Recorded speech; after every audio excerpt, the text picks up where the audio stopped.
तो जैसा कि अभी मैंने कई बाबाओं का जिक्र किया, तो लोग या फिर ये बाबा ऐसी साधनाएं क्यों अपनाते हैं और ये किस साधना का हिस्सा हो सकता है?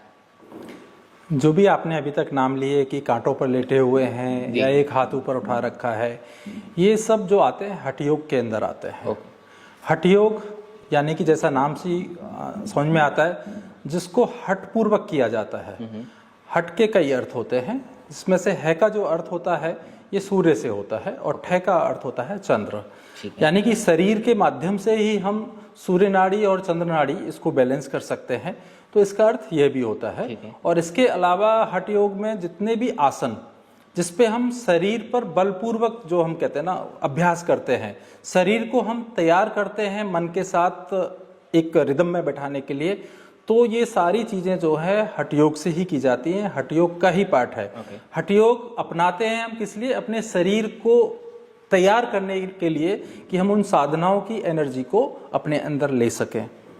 ठीक है। हठ योग शरीर को और मजबूत करता है, लेकिन जो आपने नाम लिया है ये हठ योग जनरली जो होता है इसमें आसन आते हैं, अलग अलग तरह की मुद्राएं आती हैं।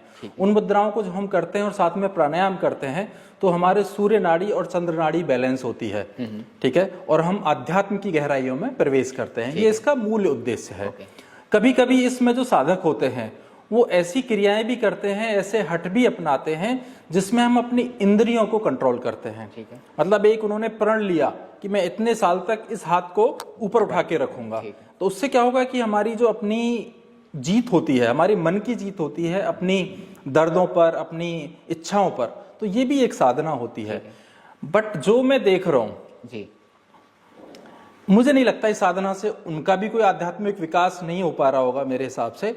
और भाई अल्टीमेटली जो भी हम साधना करें हम अपने विकास के लिए, अपनी उन्नति के लिए, शरीर की सुदृढ़ के लिए, अपने शरीर को मन के साथ मजबूत बनाने के लिए।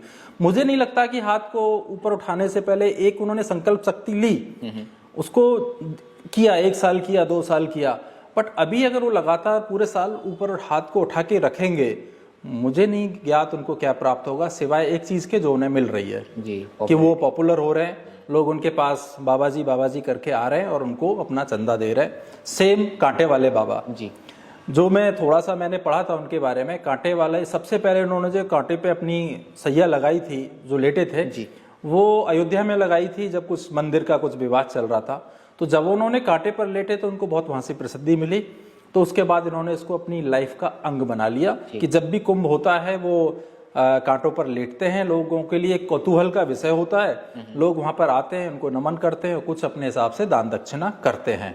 तो मेरे हिसाब से उससे उनकी कितनी आध्यात्मिक उन्नति हुई है, जिसके लिए एक साधु आगे जाते हैं, साधु जीवन में जाते हैं, वो डाउट है।